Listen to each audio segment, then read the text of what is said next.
Assalamualaikum warahmatullahi wabarakatuh. Okey, murid-murid semua. Sebelum tu Ustaz nak mohon maaf dulu. Sepertinya tadi kita berada di dalam kelas Zoom ataupun kelas online, tetapi disebabkan suara Ustaz tersekat-sekat dan juga mungkin di situ ada masalah rangkaian. Jadi Ustaz gantikan kelas tersebut dengan menghantar video agar apa yang kita belajar tadi semasa dekat kelas online tadi, murid-murid boleh ulang kaji kembali. Yang mana apa yang kita belajar hari ini adalah tujuan kitab diturunkan. Apakah tujuan kitab itu diturunkan?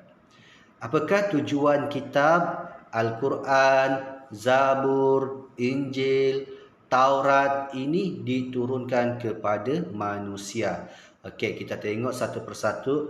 Yang pertama, tujuan kitab diturunkan adalah sebagai panduan kepada Nabi dan Rasul untuk menyampaikan ajaran yang dibawa. Okey, yang pertama adalah sebagai panduan kepada Nabi dan Rasul untuk menyampaikan ajaran yang dibawa. Sebagai contoh, kita ambil Nabi Muhammad sallallahu alaihi wasallam, yang mana Nabi Muhammad sallallahu alaihi wasallam, apa yang diajar oleh Nabi kepada kita semuanya ada dalam Al-Quran, yang mana Nabi Muhammad sallallahu alaihi wasallam menjadikan Al-Quran itu sebagai panduan dan menyampaikan ajaran yang ada dalam Al-Quran itu kepada umat manusia.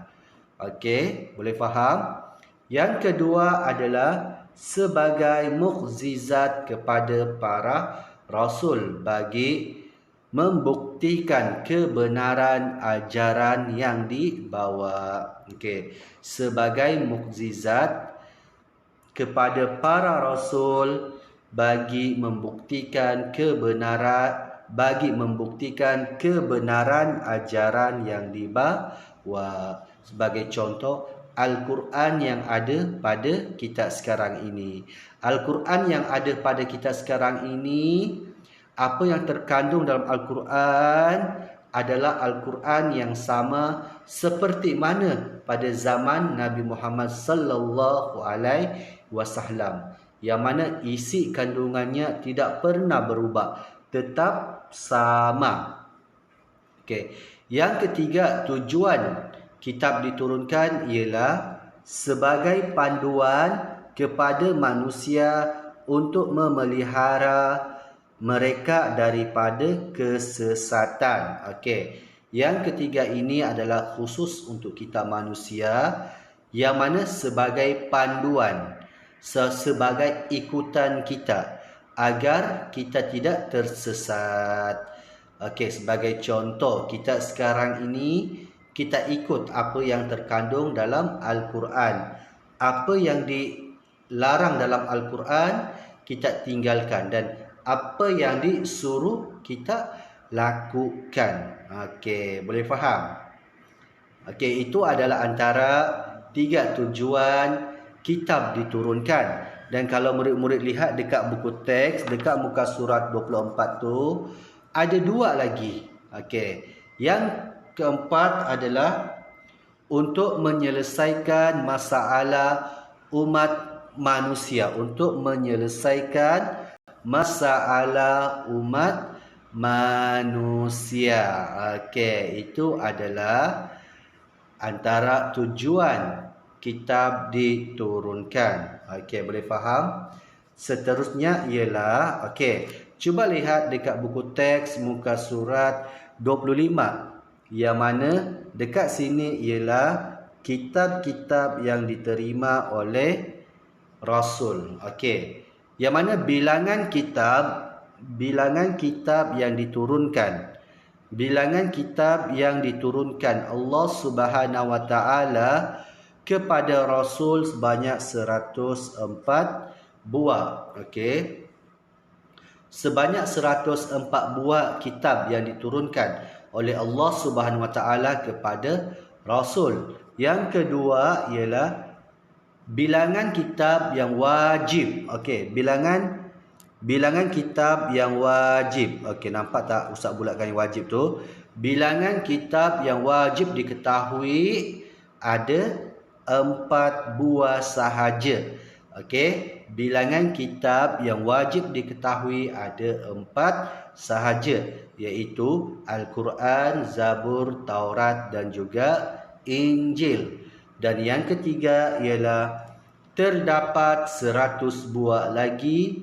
Okey, terdapat 100 buah lagi dinamakan sebagai suhuf. Okey, suhuf ini kita akan masuk tajuk suhuf ini pada minggu hadapan. Okey, murid-murid semua boleh faham? Jadi, apa yang murid-murid belajar pada hari ini ialah yang pertama, tujuan kitab itu diturunkan. Okey. Yang pertama adalah apakah tujuan kitab itu diturunkan?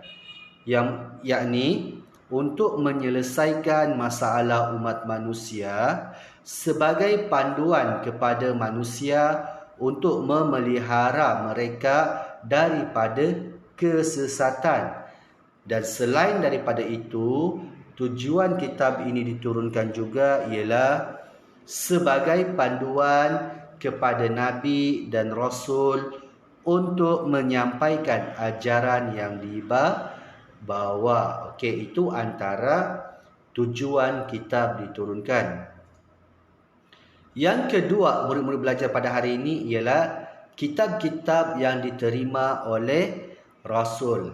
Okey, yang mana terdapat 104 buah kitab yang diterima oleh Rasul, oleh para Rasul, yang diturunkan oleh Allah Subhanahu Wa Taala. Namun demikian, hanya 4 buah sahaja yang wajib diketahui, iaitu Al-Quran, Injil, Zabur, Taurat. Okey. Dan juga terdapat 100 buah lagi dinamakan sebagai suhuf. Okey. Dan juga terdapat 100 buah lagi yang dinamakan sebagai suhuf. Boleh faham semua? Okey murid-murid, sampai di sini saja. InsyaAllah pada minggu hadapan kita akan bertemu lagi pada hari dan waktu yang sama dalam tajuk suhuf. Assalamualaikum warahmatullahi wabarakatuh.